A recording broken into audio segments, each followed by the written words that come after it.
¿Qué tal, amigos? El tema acerca del cual hoy voy a comentar con usted es un tema, no voy a decir delicado, pero sí quizá para algunos políticamente incorrecto. Voy a tocar el tema que en México es conocido por los problemas que ha habido a lo largo de nuestra historia a partir de la Guerra de Independencia a la fecha, ese enfrentamiento que marca los 200 años del México independiente, de 1821 prácticamente a la fecha, por así decirlo, donde el Estado mexicano, el Estado secular, el Estado civil, se ha enfrentado a la alta jerarquía de la Iglesia Católica en múltiples ocasiones y desde muy diversas posiciones. No voy a tocar el tema de la posición de la Iglesia Católica en aquel entonces frente a don Miguel Hidalgo y Costilla, frente a don José María Morelos y Pavón. Tampoco me voy a referir al enfrentamiento en las guerras de Reforma, etc. Me voy a venir un poco más acá. La Guerra Cristera, que se registró en el centro del país fundamentalmente.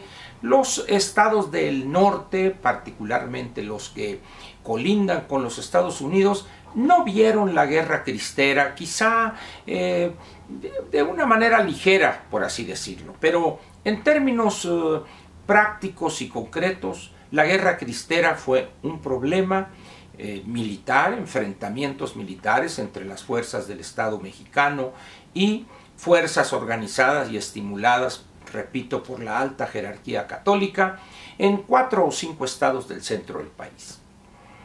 Sin embargo, hoy, en los tiempos que corren, vemos enfrentamientos entre grupos civiles en algunas regiones del país con motivos religiosos o por motivos religiosos. Es bien conocido el problema que se registra en el estado de Chiapas, donde en no pocas comunidades los católicos, los que profesan la religión católica, expulsan y corren, sacan de un pueblo, de una comunidad, a aquellos que siguen alguna fe cristiana o son miembros de una iglesia cristiana. Así pudiéramos encontrar algunos bolsones de intolerancia y de exclusión en algunas otras partes del país. Sin embargo, lo sorpresivo hoy en este proceso electoral es cuando un candidato, ya candidato, el señor López, adopta posiciones pues que uno las entendería en un pastor de alguna iglesia cristiana, mas no en un candidato a la presidencia de la República. Con esto no quiero decir que no pueda o no deba él manifestar su fe, claro que lo puede hacer. No hay duda alguna, ni restricción alguna. Tampoco soy de los que piensan que él no debe manifestar ciertos valores religiosos o valores morales soportados en alguna religión, específicamente en la creencia que profesa el señor López. A lo que me refiero es a mezclar de manera tramposa y chapucera las dos cosas. Anteayer se dio, vamos a decir, una ceremonia, más bien es una reunión política, donde López fue ungido como candidato del partido Encuentro Social. Este partido de fuertes raíces cristianas ha obtenido su registro definitivo y es un partido con todo el apoyo que da la ley civil para operar como tal. Recibe subvención del Estado mexicano, recursos públicos y opera dentro de la legalidad. Ha formado parte o forma parte este partido, Partido Encuentro Social, de la coalición que Juntos Haremos Historia, es el nombre que han decidido ponerle a esa coalición, donde comparte con lo peor en términos de partido que tenemos en México, el Partido del Trabajo. Dice uno, bueno, como que le daría uno cierto por el tufito de corrupción, de sinvergüenzadas, pero ahí están el Partido Encuentro Social y el Partido del Trabajo como fauna de acompañamiento de Morena, el partido propiedad absoluta del señor López. En esta ceremonia o en esta reunión que le comenté, parecía más bien un acto realizado en algún templo cristiano. Cánticos al final, una profesión de valores anclados o de citas del Nuevo Testamento por parte de López, posteriormente la intervención del dirigente máximo de Encuentro Social por el mismo tenor. Lo que me llamó la atención, he visto 2 veces ese video, con cuidado. Lo que me llamó más la atención entre todas las cosas que dijo es que va él a proponer la aprobación mediante una consulta con sociólogos, psicólogos, pedagogos, expertos en esto o en lo otro, etcétera, una constitución moral. Cuando un político le habla a los ciudadanos de que va a aprobar una constitución moral donde se establezca el bien como, valga la redundancia, como bien supremo en la sociedad, hay un problema. En primer lugar, todo lo que tiene que ver con la moral cae dentro de la esfera privada de las personas.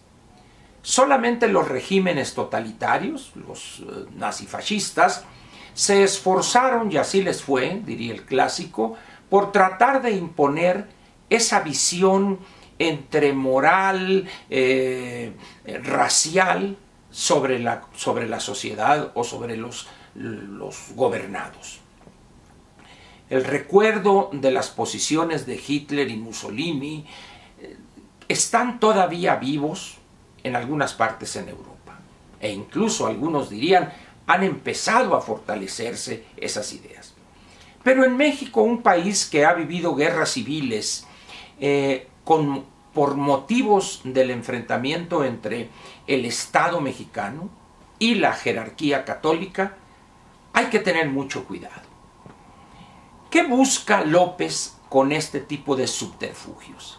Porque ese día, el video ahí lo registra, en el momento en que ya termina y suben algunos personajes al estrado a aplaudirlo y levantarle la mano, cuando él habló del bien, de acabar con la corrupción, de la justicia, de la igualdad, de la austeridad, estaba junto a él Alberto Anaya, dirigente eterno del Partido del Trabajo, con una serie de problemas legales en estos momentos por la disposición indebida e ilegal de decenas de millones de pesos de recursos públicos.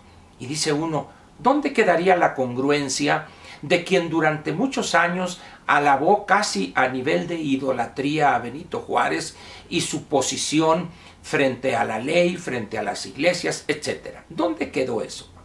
Lo que estamos viendo aquí es un uso peligroso de símbolos religiosos, porque sería una ingenuidad pensar que a estas alturas del partido el señor López se ha convertido. Lo que sucede en la práctica es que hay una expresión refinada y extrema de la hipocresía, utilizando símbolos y posiciones religiosas para engañar ingenuos, por no decir algo más feo.